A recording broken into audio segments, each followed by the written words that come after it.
Hello, Miss Mayor. How you doing? I'm great. How are you? I'm doing pretty good. It feel good out today. We got It that is rain gorgeous. out the way. Loving it. Yeah, so we got the campaign coming up.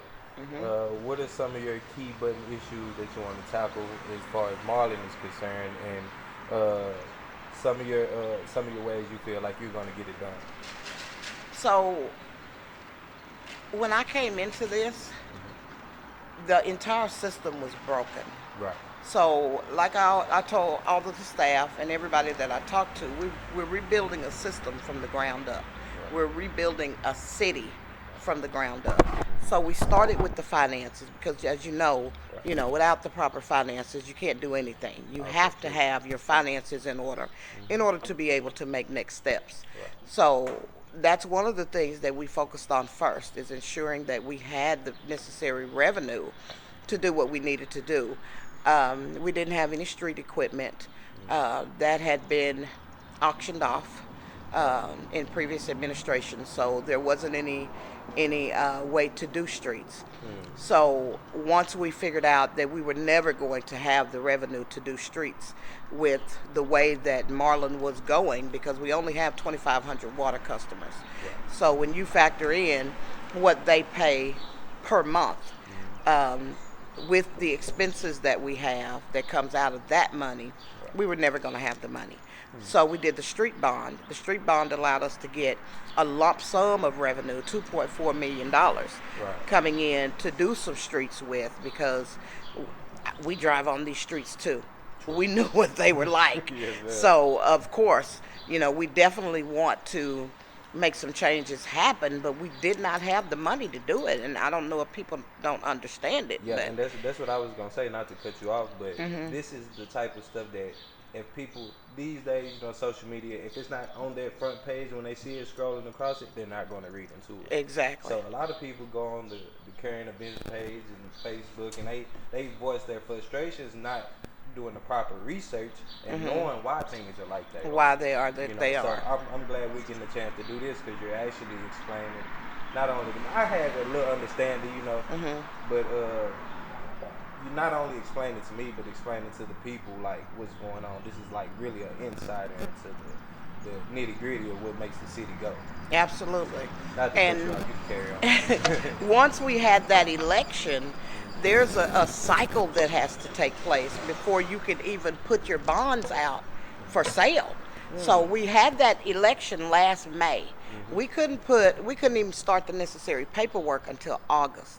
So once he finished all of the paperwork for the bonds, we had to get the credit rating. We had to go through all of that process. Once we went through the credit rating and we received our double A, proud of that. Okay. Once we received that, then the bonds went out for sale. Right.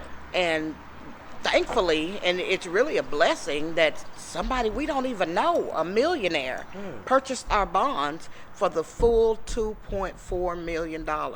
Normally, they purchase them for a lesser amount, and then you make up the difference in interest. Right. But he purchased the full bond for the full amount at 3% interest. That is amazing. Right, right, That's right. $2.4 million at 3% interest. I mean, that it's like 3.9% interest. So, but that's amazing Right. for someone to have bought our bond like within minutes of it opening. Honestly, they mean they were looking for it. They were looking for it. They needed something positive to invest in, Right. and they chose Marlin. And for that, I thank that gentleman for that. So once we got the bond monies, well, they don't fund immediately. You have to go through a process Another process. to get that funded. So our bonds funded on March 14th. Thankfully, we had already met with the guys who were going to do our street repairs. We had already talked to them. We knew the money was coming. They had already given us the price. We had done the contract.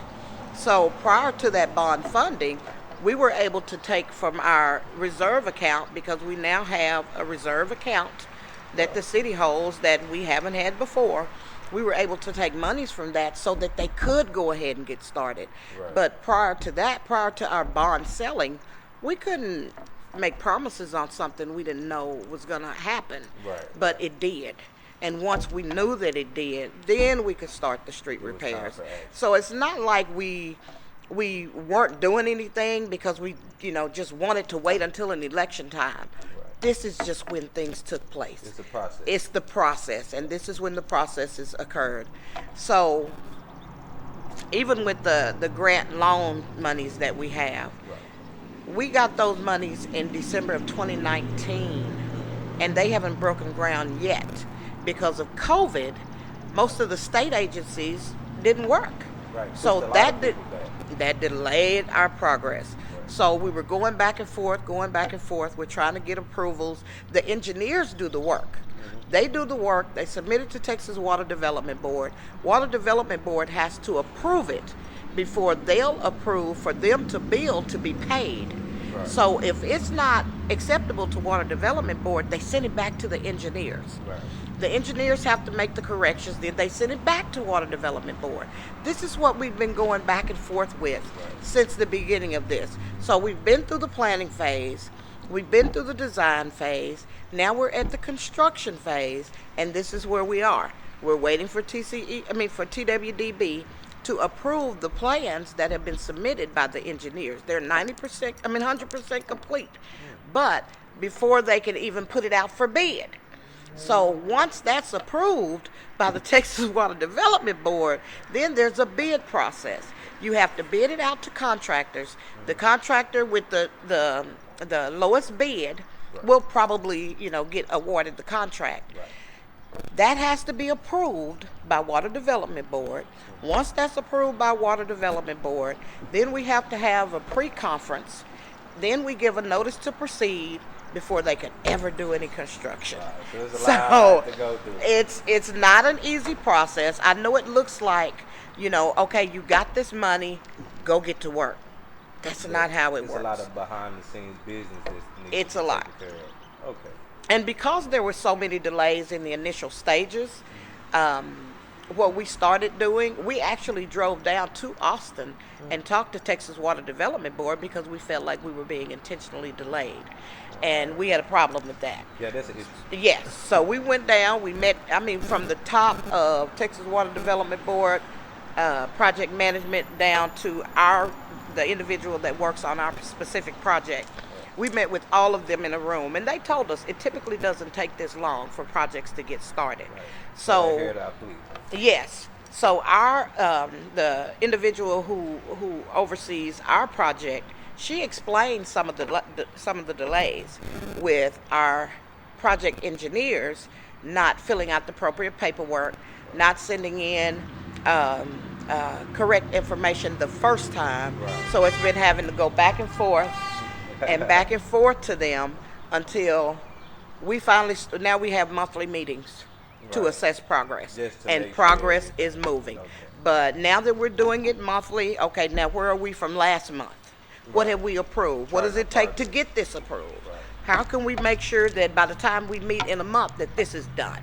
So now that we're doing that, things are moving at a much quicker pace because all eyes are on everything. So it sounds good. That's great to hear. It sounds like we're on the up and up. Mm-hmm. Another question I had was, as far as your campaign, what could someone, because for the people that don't know, that don't watch me, don't know who I am, I'm a young guy. I'm part of the youth, I would say, millennial group. So how could us millennials help your cause in helping Marlin? Well, I need you guys to get involved. Right. We have committees. Right now we need individuals on our Parks Committee.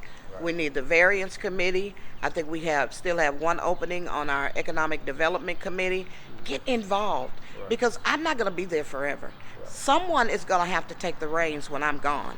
And I need some of our youth to be ready to do that. Get involved in what's happening here in Marlin. Right. Help make sure Marlin moves forward, because we don't want to go backwards. Right. We've been there. We saw what that looks like. We experienced it for ourselves. Right. We're moving in the right direction. We need to figure out how to make sure that we keep moving in the right direction. And I think it's going to take younger people with new ideas, fresh minds, so that what we do is innovative, it's progressive, it's more modernized, and we're not going back to the old way of doing things, because that has not worked for us. Well, Miss Mary, even before this interview, you had me sold, but even more now, you have me sold. So, let's say I'm another youth that doesn't know about the voting process, doesn't know how to go be registered, and how would I go about doing it so I could put in my ballot for you? Okay. You can either go to the courthouse to register to vote. They have voting applications at the post office. Health and Human Services has them.